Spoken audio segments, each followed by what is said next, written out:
Salut les amis, j'espère que vous allez bien. Et conseille-moi avec votre servante de Dieu fidèle.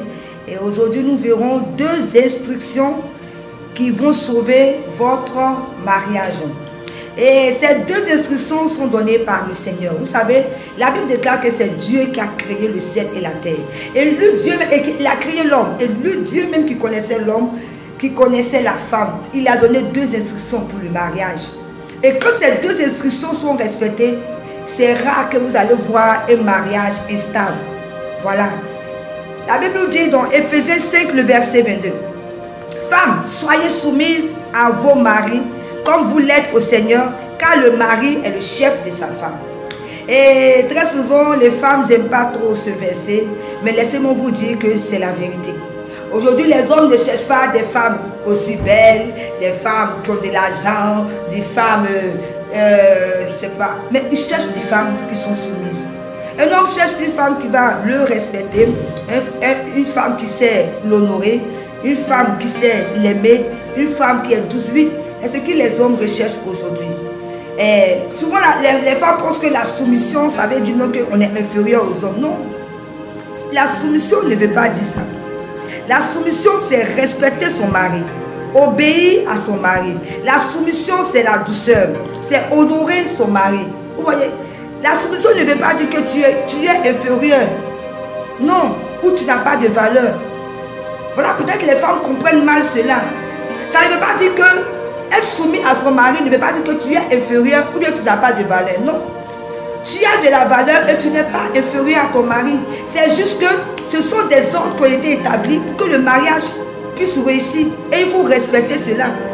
La femme ne peut pas être le chef pendant qu'il y a un chef qui est l'homme. Non. Quand une femme, tu désires entrer dans le mariage, c'est que tu sais, tu connais tout ce qu'il faut. Tu sais que tu dois être une femme soumise. Tu sais que tu dois respecter ton mari, tu dois l'honorer devant les personnes, tu ne dois pas l'insulter. Hein? Quand il y a quelque chose à discuter, tu discutes calmement, avec respect. Mais tu ne portes pas la culotte, quel que soit ton rang social, quel que soit l'argent que tu as, quel que soit, je ne sais pas, ta personnalité ou ta valeur. Non, ton mari est le chef de famille. Il faut que les femmes comprennent cela, bien aimé. Si vous comprenez qu'en entrant dans le mariage, vous êtes soumis à un homme, vous allez voir que le mariage va marcher. Oui, le mariage va marcher. Laissez-moi cette histoire d'émancipation. Émancipation, oui, d'accord, c'est homme pour les femmes. Mais tu ne vas pas prendre l'émancipation, là, vous venir entrer dans ton foyer. Dans ton foyer, tu ne peux pas aller commander ton mari. Tu ne peux pas aller crier sur ton mari. Tu ne peux pas aller insulter ton mari. Tu ne peux pas aller déshonorer ton mari. Tu ne peux pas aller humilier ton mari devant les enfants, devant les gens. Non. Chaque chose a sa place. Donc les femmes, voilà les instructions. La soumission, nous devons être soumises à nos maris. Nous devons respecter nos maris. Ça ne veut pas dire qu'on est bête. Ça ne veut pas dire aussi qu'on n'a rien à dire. Non, quand tu veux parler à ton mari, tu peux parler. Mais tu as ta part, tu as ta manière de parler avec respect pour qu'il puisse comprendre. Et il y a des moments aussi où tu vois que ton mari est disponible, disposé, que tu peux parler pour qu'il puisse comprendre. Mais tu ne vas pas crier chaque fois, faire comme c'est toi qui es chef, même si c'est toi qui t'occupes de tout. Même si, parce que les femmes d'aujourd'hui, c'est vrai qu'aujourd'hui les femmes savent se battre. Et quand une femme pense qu'elle a de l'argent, elle pense qu'elle doit être le chef de la famille. Elle se donne des aides dans le foyer. Elle pense qu'elles sont capables de crier, de faire tout ce qu'elle veut. Non, même si tu as des millions que ton mari a 5 000 francs, tu dois respecter ton mari. Tu dois laisser la place à ton mari. C'est lui qui est le chef de famille. Les femmes, comprenez ça. Alors la deuxième instruction, je viens aux hommes. On dit Marie dans Éphésiens 5, le verset 25. Marie, aimez vos femmes comme Christ a aimé l'église. Un homme doit aimer sa femme. Vous savez pourquoi Dieu a donné ces instructions? Parce que Dieu savait que, d'abord, la femme n'était pas une femme soumise. C'est lui qui a créé l'homme. Et il sait que l'homme aussi ne l'aime pas. Donc voilà pourquoi Dieu a tapé sur ces deux instructions. Il dit, Marie, aimez vos femmes. Parce que les hommes, je ne sais pas, j'ai un peu quand ils rentrent dans le foyer, ils ont un peu de mépris pour les femmes. Non, un homme doit aimer sa femme. Si tu as choisi cette femme, c'est pour l'aimer. C'est pour la protéger. J'ai dit, c'est pour être attentionné à cette femme. C'est pour la chérir. Non, on ne prend pas une femme pour venir toujours penser que c'est sa bonne de maison ou bien la crier là-dessus ou bien taper là-dessus chaque fois. Non. La femme que tu as pris là, elle a des parents. Oui, c'est juste le mariage qu'elle est venue faire. Ça ne veut pas dire que parce que c'est ta femme, c'est ton enfant que tu dois taper là-dessus, toujours comme un ballon de football. Non, je suis désolée. Aimer sa femme, c'est savoir la défendre, la protéger. C'est lui donner du temps, de l'attention. C'est prendre soin d'elle, comme le Christ l'a fait pour son église. Aimer sa femme, c'est rendre meilleure sa femme, bien aimée. Les maris. Aujourd'hui, on se plaint beaucoup dans les foyers que les hommes et les femmes trompent. Je ne suis pas en train de supporter les femmes.